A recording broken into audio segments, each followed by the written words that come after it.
The morning sun filtered through the tall windows of Kensington Palace as Catherine sat quietly in her favorite reading chair, a cup of tea growing cold in her hands.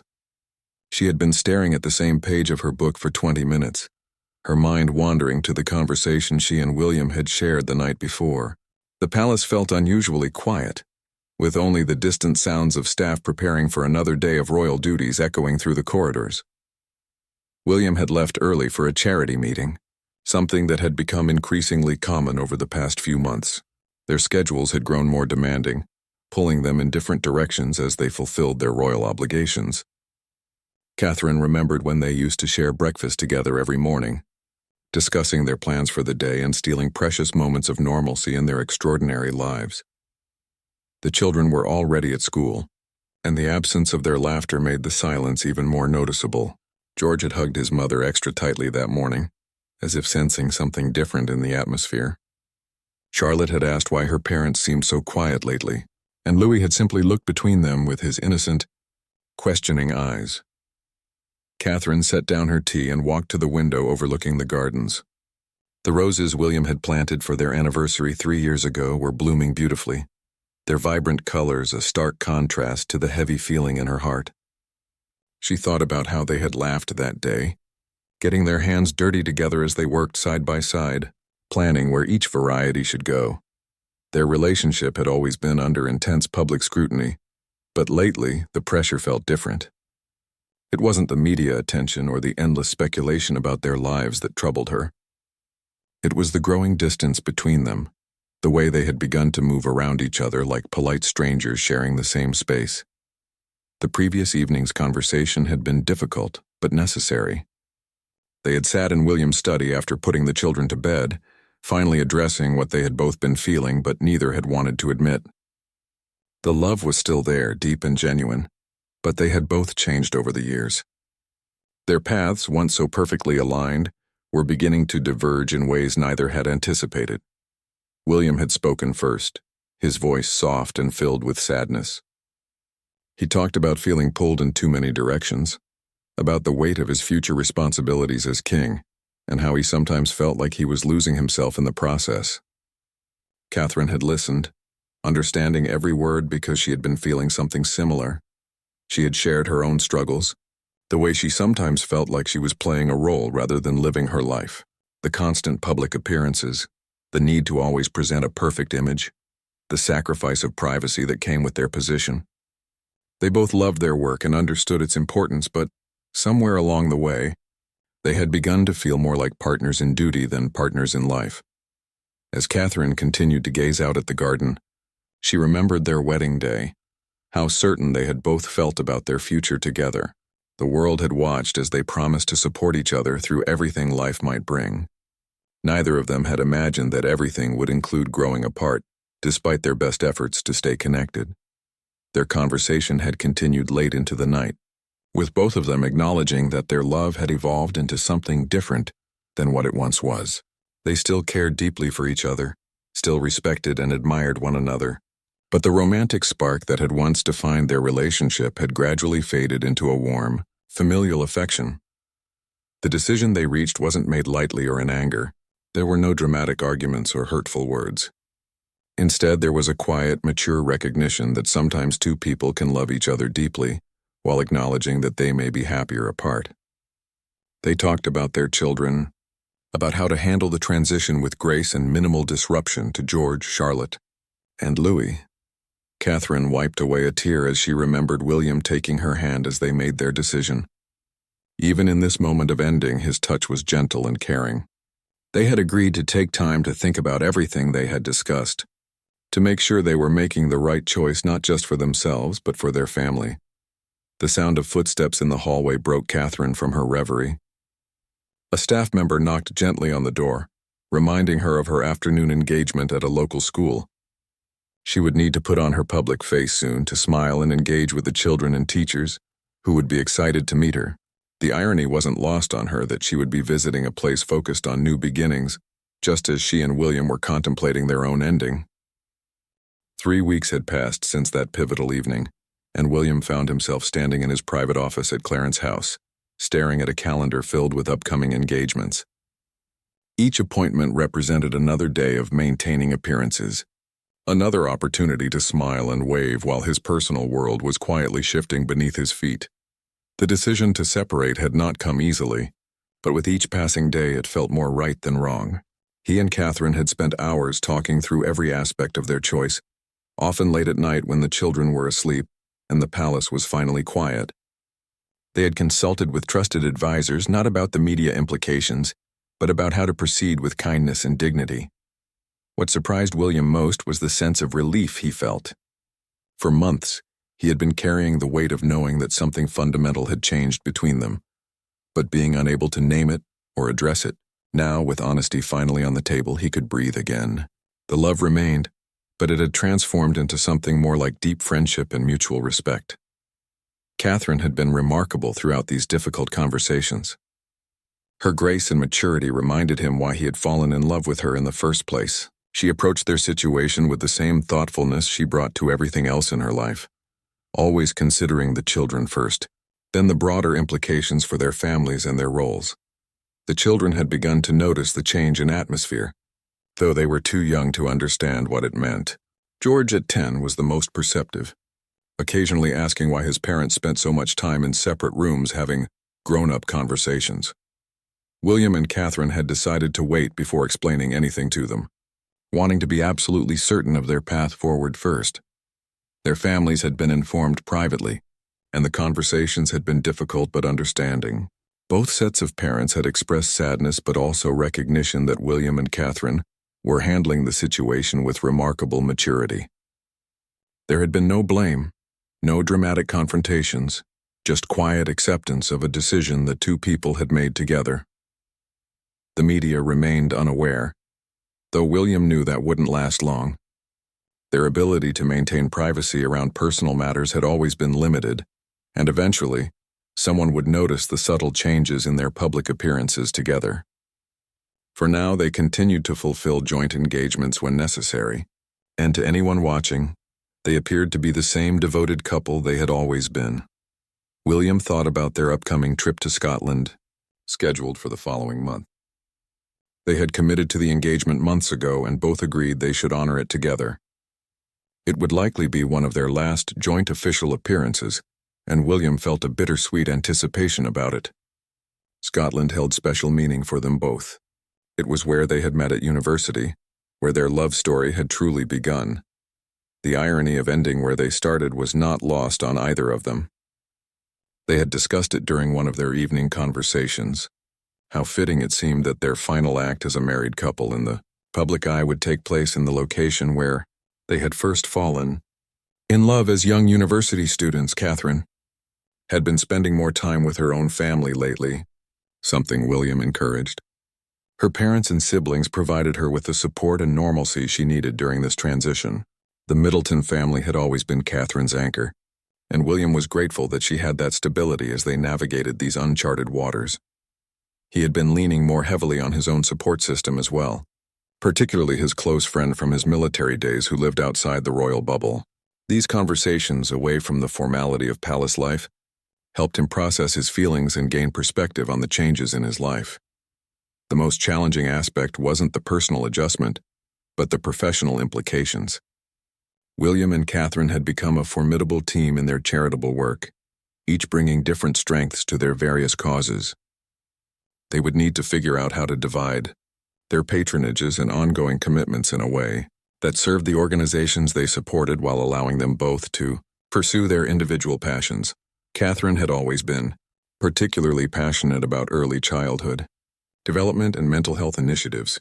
William's focus had increasingly turned toward environmental conservation and homelessness issues. In many ways, their diverging interests had been another sign that they were growing in different directions, even as they tried to maintain their united front. The practical arrangements were being handled with the same quiet efficiency that characterized everything about their approach to this situation. Financial advisors, legal representatives, and estate managers were all working behind the scenes to ensure that when the time came to make their separation public, every detail would be arranged with dignity and fairness. William looked out the window at the London street below, where tourists gathered daily hoping to catch a glimpse of royal life. Soon those same people would learn that fairy tales, even royal ones, sometimes have different endings than expected. He hoped that when that day came, people would see their decision as an example of mature love rather than a failure of commitment. The children sat around the kitchen table at Anmer Hall, their country home in Norfolk, completely absorbed in their after-school snacks and homework. Catherine watched them from the doorway, her heart heavy with the knowledge that their innocent routine was about to change forever. She and William had finally decided it was time to tell George, Charlotte, and Louis about their decision. They had spent weeks discussing how to approach this conversation, consulting with child psychologists and drawing on their own experiences of navigating difficult family conversations in the public eye. The most important thing was ensuring that the children understood none of this was their fault and that both parents would always love them, unconditionally. William arrived just as Catherine was helping Louis with his reading homework. The sight of their family together in this domestic setting brought a familiar pang of sadness, but also a sense of rightness about their decision. This was what mattered most, the children's well-being and happiness, and both parents were committed to protecting that above all else. They had chosen this location specifically. Anmer Hall had always been their family sanctuary, the place where they could be most themselves away from the formality of palace life. If there was anywhere the children would feel safe and loved during this difficult conversation, it would be here, surrounded by familiar comforts and away from any external pressures. After dinner, when homework was finished and the dishes were cleared away, William and Catherine sat down with their children in the cozy sitting room. George immediately sensed something important was happening, while Charlotte looked curious but unconcerned. Louis, at 5, continued playing with his toy cars on the carpet, only half listening to the adult conversation beginning around him. Catherine began gently, explaining that sometimes when people love each other very much, they can still discover that they're happier living in different places. She used simple language, emphasizing that this had nothing to do with the children and everything to do with how adults sometimes change and grow in different directions. William took over, assuring them that both he and their mother would always be their parents, always love them, and always be involved in their daily lives. The logistics would change, but their family would remain strong, just in a different configuration. He emphasized that they would still do things together as a family, still celebrate holidays and birthdays, still support each other through everything. George, true to his thoughtful nature, asked the most direct questions. Would they still live at Kensington Palace? Would they still go on family holidays together?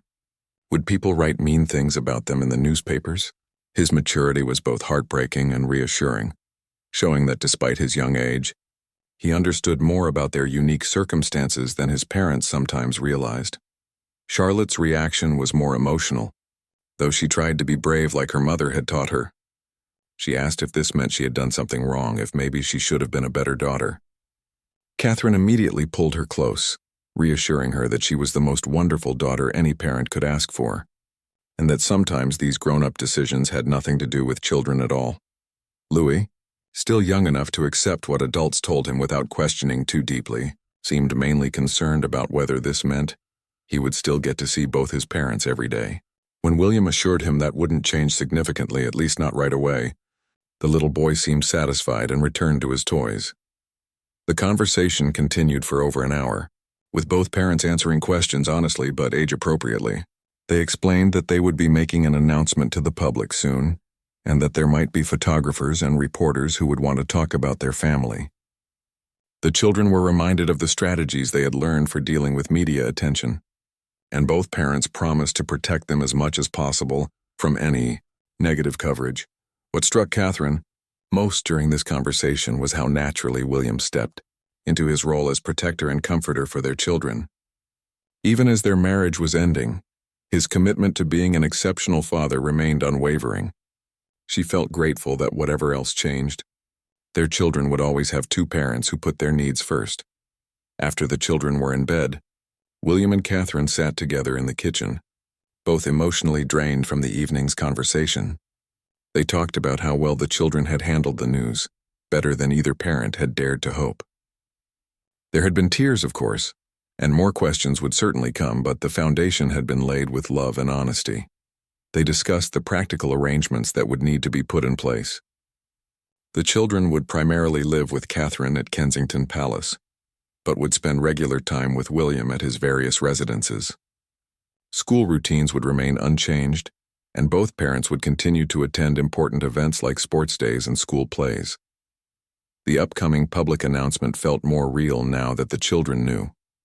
William and Catherine had agreed to release a joint statement the following week, carefully crafted to emphasize their mutual respect, their commitment to co-parenting, and their request for privacy during this transition. They hoped that by controlling the narrative from the beginning, they could minimize speculation and protect their family's dignity. Catherine felt a mixture of sadness and relief as she prepared for bed that night, in the room she had shared with William for so many years. The conversation with the children had gone better than expected, but it had also made their decision feel final in a way it hadn't before. There would be no going back now, no pretending that they could somehow recapture what they had once shared. Yet along with the sadness came a sense of peace. They were doing this the right way, with honesty and love, putting their children's needs above their own comfort or the public's expectations. Whatever challenges lay ahead, they would face them as devoted co-parents and hopefully as friends. The morning of the announcement arrived gray and drizzly, matching the somber mood that had settled over Kensington Palace. Catherine stood at her bedroom window, watching the familiar dance of photographers and reporters gathering outside the gates. They didn't know yet what news was coming, but the increased security presence and the unusual scheduling of a joint statement had created enough buzz to draw the international media. The statement had been crafted over several weeks, with input from their private secretaries, legal advisors, and communications team. Every word had been weighed carefully, not just for its immediate impact, but for how it would be interpreted years down the line when their children were old enough to read about this day. The final version was concise, dignified, and honest without being overly personal. William arrived at Catherine's apartment 2 hours before the scheduled release, and they sat together in her private sitting room, reading through the statement one final time. The words looked strange on official palace letterhead, formal and distant compared to the intimate conversations that had led to this moment. Yet they both felt it captured the essence of their decision and their continued respect for each other. Their press secretary knocked gently on the door, letting them know that key family members were being informed simultaneously with the public release. Both sets of parents had been prepared for this day, as had the Queen, who had expressed her sadness but also her admiration for how William and Catherine were handling such a difficult situation with grace and maturity. The children were at school, blissfully unaware that within hours their family's private decision would become global news. William and Catherine had arranged for additional security at the school, and had spoken with the headmaster about providing extra support if needed. They had also prepared simple, age-appropriate explanations for what the children might hear from classmates or see in news coverage. At exactly 11 o'clock, the statement was released simultaneously to all major news outlets. The words were simple but powerful. After much thoughtful consideration, we have decided to live separately. We continue to love and respect each other deeply, and we remain committed to raising our children together with the same values and dedication we have always shared. We ask for privacy and understanding during this transition as we focus on what matters most: our family. Within minutes, news alerts were buzzing on phones around the world. The palace switchboard was flooded with calls from journalists seeking additional information, though none would be forthcoming. Social media erupted with a mixture of shock, sadness, support, and inevitable speculation about the reasons behind their decision. Catherine felt strangely detached as she watched the news coverage begin on television. Reporters stood outside the palace gates speaking earnestly about the end of what many had considered a modern fairy tale. Some coverage was respectful and thoughtful, acknowledging the difficulty of maintaining a marriage under such intense public scrutiny. Other outlets immediately began speculating about fault and blame, despite the careful wording of the statement. William had left shortly after the release to attend a previously scheduled meeting with environmental conservation groups. They had both agreed to maintain their normal routines as much as possible, showing that while their personal relationship was changing, their commitment to their individual work remained strong. Catherine had her own engagement that afternoon, a visit to a children's hospital that she was particularly looking forward to, as it would remind her of the meaningful work that helped define her purpose.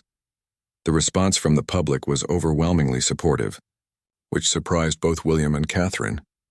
Social media was filled with messages praising their maturity and honesty, with many people sharing their own experiences of amicable separations. The hashtag #TRA's respectful farewell began trending, as people expressed admiration for how they were handling such a personal matter with dignity.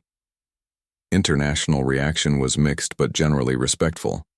The American media focused on the couple's commitment to co-parenting, drawing comparisons to other high-profile amicable separations. European outlets emphasized the couple's continued dedication to their charitable work.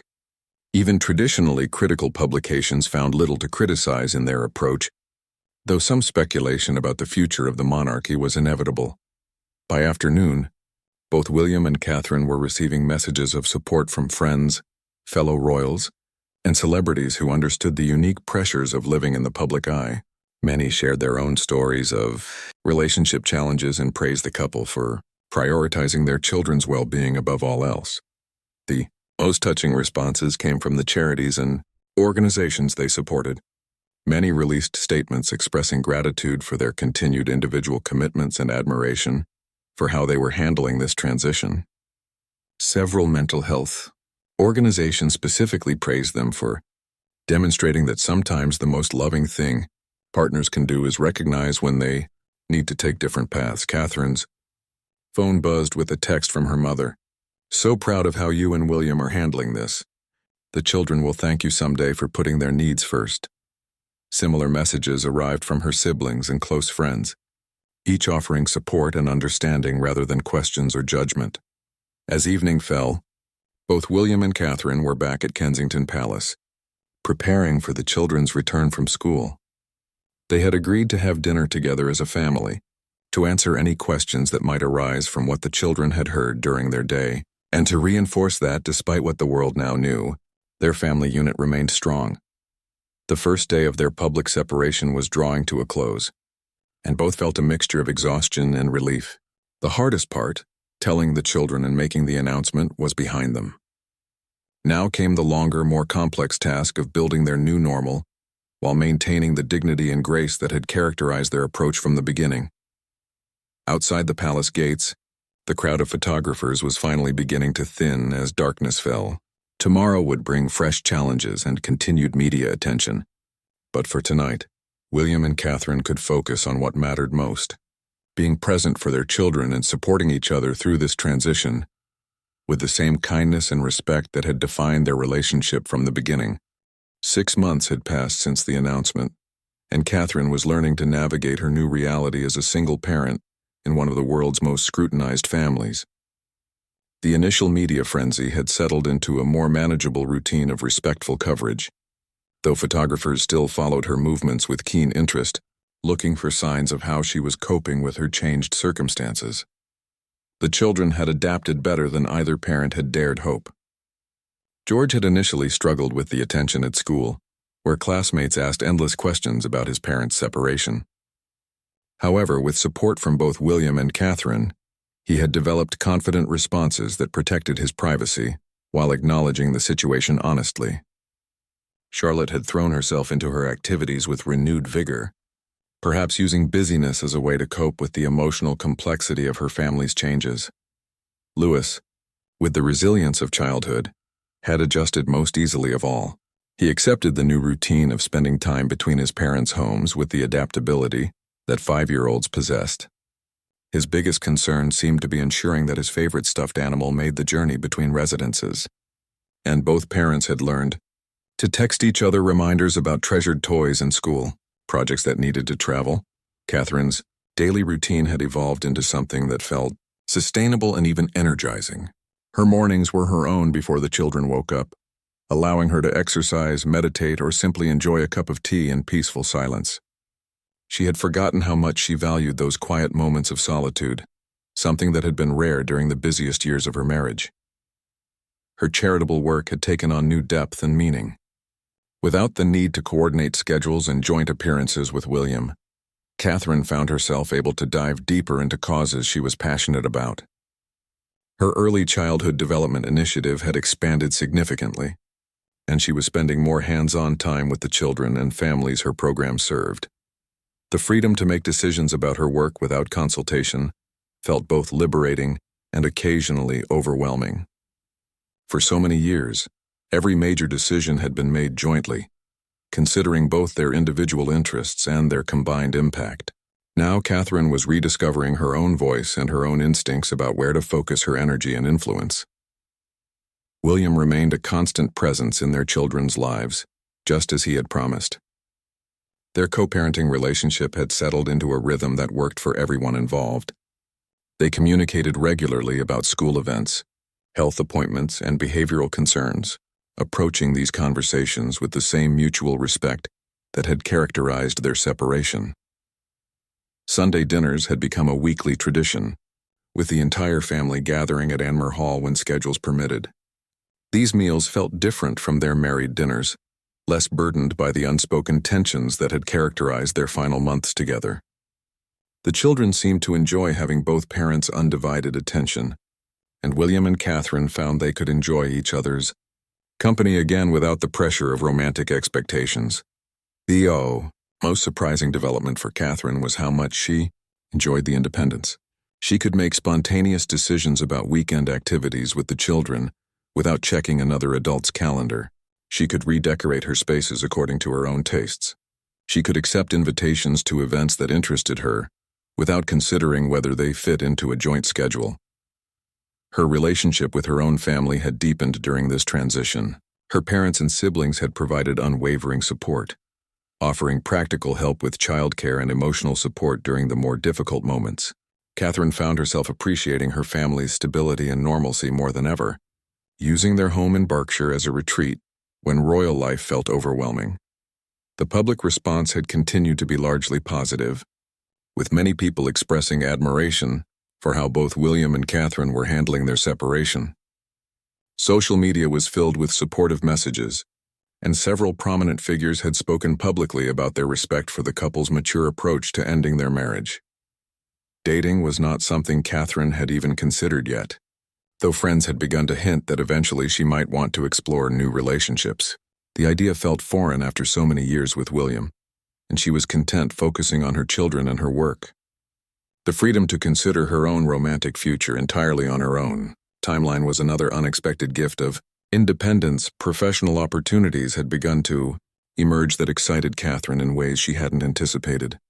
Several organizations had approached her about taking on leadership roles that would have been impossible to navigate while coordinating with a spouse's equally demanding schedule. She was carefully considering which opportunities aligned with her values and interests. The children had begun expressing their own opinions about the new family structure. George had told his mother that he liked having special one-on-one time with each parent, something that had been rarer when they all lived together. Charlotte had mentioned enjoying the different activities each parent focused on during their time together. Even Louis seemed to appreciate the extra attention that came with smaller family units during their separate time. Catherine's confidence was growing in ways she hadn't expected. Making decisions independently, managing her household according to her own preferences, and pursuing her interest without compromise had rekindled aspects of her personality that had been dormant during the intense years of joint royal duties. The most profound realization was that she could love William deeply while also recognizing that they were better apart than together. Their friendship had strengthened since removing the pressure of romantic partnership, and she genuinely enjoyed the conversations they had during child handovers and family dinners. They could appreciate each other's qualities without the frustration that had developed when those same qualities didn't meet their needs as romantic partners. The first Christmas apart was approaching, and both William and Catherine felt the weight of creating new traditions while honoring the ones their children had always known. They had spent weeks discussing how to handle the holidays, determined to make the season magical for George, Charlotte, and Louis despite the changed family dynamics. The solution they developed was characteristically thoughtful and child-centered. Christmas Eve would be spent together as a complete family at Sandringham, following the traditional royal celebration that the children had always enjoyed. Christmas Day would begin together with present opening at Kensington Palace, followed by the children spending the afternoon with William, while Catherine visited her own family. Boxing Day would reverse the arrangement, with Catherine taking the children to her parents' house while William fulfilled his traditional royal obligations. The planning process had brought William and Catherine closer together in some ways than they had been during their final months of marriage. Without the underlying tension of a failing romantic relationship, they could focus entirely on practical problem-solving and their shared commitment to their children's happiness. Their conversations were efficient, honest, and remarkably free of the emotional undercurrents that had made decision-making so difficult before their separation. Catherine found herself looking forward to Christmas in a way she hadn't for several years. The pressure to present a perfect united front, while privately struggling with her marriage, had made previous holidays feel performative rather than joyful. This year, she could be fully present with her children without the exhausting effort of maintaining appearances with William. The children had surprised both parents with their adaptability and creativity around the new arrangements. George had suggested that they could have double Christmas with twice as many special moments, while Charlotte had asked if this meant she could give different presents to each parent without the other one seeing. Louis was mostly excited about the prospect of more Christmas dinners with his favorite foods. Shopping for presents had become an interesting exercise in newfound independence for Catherine. She no longer needed to coordinate gift ideas with William or worry about duplicating purchases. Instead, she could focus entirely on finding things that would delight each child based on her own observations of their current interests and needs. The media attention around their first Christmas apart was intense but respectful. Most coverage focused on how the royal family was adapting its traditions to accommodate the separation, with royal commentators praising the thoughtful approach William and Catherine were taking to maintain stability for their children during the holidays.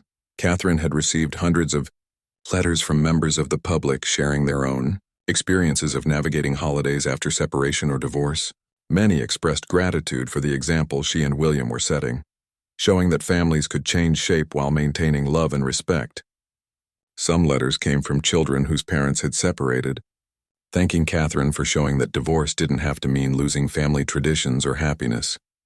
The week before Christmas, Catherine attended the children's school nativity play alone, while William was traveling for a last-minute royal engagement.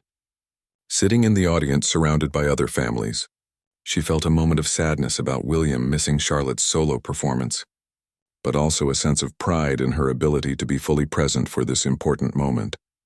Her independence had continued to evolve in unexpected ways. Catherine had begun taking art classes in the evenings when the children were with William, rediscovering a passion she had abandoned years earlier. She had also joined a small book club with friends outside royal circles, enjoying discussions about literature without any connection to her public role. The relationship between William and Catherine had settled into something that felt sustainable and genuinely friendly. They could laugh together about the children's antics, share concerns about school or health issues, and even enjoy each other's company during family gatherings. The romantic love had transformed into something deeper and more enduring, a partnership in parenting that was built on genuine respect and shared values. Catherine's confidence in her decision to separate had only grown stronger over the months. She slept better, felt more energetic during the day, and found herself engaging with her charitable work with renewed passion. The mental space that had been occupied by the stress of a failing marriage was now available for creativity, personal growth, and deeper connections with her children. The children's teachers had reported that all three were doing well academically and socially, with no significant behavioral changes that would indicate distress about their family situation. George had even written a school essay about how families come in different shapes and sizes, all of which could be happy and loving. His teacher had shared the essay with Catherine, who found herself moved to tears by her son's mature perspective on their situation. Planning for the children's upcoming birthdays had revealed how much more in tune Catherine had become with each child's individual personality and preferences. Without the need to compromise or coordinate extensively with William, she could design celebrations that truly reflected what each child would enjoy most. As Christmas approached, Catherine felt grateful for the journey that had brought her family to this point. The sadness of ending her marriage had given way to appreciation for the new kind of family they had created. It wasn't the story she had imagined when she walked down the aisle at Westminster Abbey, but it was authentic, loving, and built on a foundation of mutual respect that would serve their children well throughout their lives. The prospect of new traditions, new adventures, and new possibilities for personal growth felt exciting rather than daunting. Catherine was discovering that sometimes the end of one chapter could be the beginning of something even more meaningful and fulfilling. 2 years had passed since William and Catherine made their quiet decision to part ways, and the ripple effects of their thoughtful approach to separation continued to resonate far beyond the walls of Kensington Palace. Their story had become something unexpected in a world often cynical about marriage and celebrity relationships, a testament to the possibility of ending a partnership with grace, dignity, and genuine care for all involved. The children had not only adapted but thrived in their new family structure. George, now 12, had become a confident young man who spoke openly with his school friends about how divorce didn't have to mean family breakdown.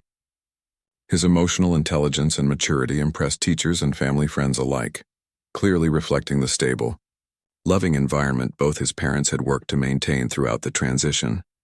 Charlotte had channeled her initial anxiety about the changes into academic and creative pursuits, excelling in her studies while developing a passion for photography that Catherine encouraged by giving her a professional camera for her recent birthday. Her artistic eye was already showing promise, and she often documented family gatherings with both parents, creating a visual diary of their evolving but enduring family bonds. Louis, now 7, had grown up with the new normal and barely remembered the tension of his parents' final months together. His cheerful adaptability and easy affection for both parents served as a daily reminder to William and Catherine that they had made the right choice. He moved between households with the confidence of a child who knew he was loved unconditionally by both parents. Catherine's personal growth over these 2 years had been remarkable. She had established herself as a formidable advocate for children's mental health, launching several initiatives that had gained international recognition. Her work was no longer seen as an extension of royal duty, but as genuine expertise developed through years of dedication and study. Universities had begun offering her honorary positions, and she was regularly invited to speak at international conferences on childhood development. Her confidence in public speaking had blossomed without the need to coordinate with William's schedule or defer to his opinions. Catherine's authentic voice on issues she cared about had emerged fully, earning her respect as an individual advocate rather than simply a royal spouse. The freedom to pursue her interests without compromise had unleashed a passion and effectiveness that surprised even her. William had similarly found his own path, focusing intensively on environmental conservation and mental health awareness, particularly as it related to the pressures of public life. His work with veterans and young people struggling with anxiety had taken on new depth and authenticity. He spoke from personal experience about the importance of recognizing when relationships needed to change, and his openness about his own journey resonated with audiences in ways his more formal presentations never had. The co-parenting relationship between William and Catherine had become a model that other separated couples, both famous and ordinary, looked to for inspiration. They attended school events together, celebrated birthdays as a family, and even took occasional vacations with all 5 of them. Their ability to maintain friendship and mutual respect while building independent lives had shown their children that love could take many forms. Public perception of their separation had evolved from initial sadness to genuine admiration. Social media was filled with comments from people who had been inspired by their approach to apply similar principles to their own difficult relationships. Marriage counselors reported using William and Catherine's story as an example of how couples could prioritize children's well-being while acknowledging their own needs for personal growth. The most profound change had been in how both William and Catherine viewed their own futures. Catherine had begun quietly, dating someone she had met through her charitable work, a child psychologist who understood the unique challenges of her life but treated her as an individual rather than a royal figure. Their relationship was developing slowly and privately, with Catherine appreciating the luxury of getting to know someone without the pressure of public scrutiny or the need to consider how a new partner would fit into existing royal obligations. William had also found companionship with someone who shared his environmental passions, though both he and Catherine were careful to introduce new relationships to their children only when they felt confident about long-term potential. Their commitment to protecting their children from unnecessary emotional complications remained paramount in all their personal decisions. The broader royal family had adapted to the new normal with surprising ease.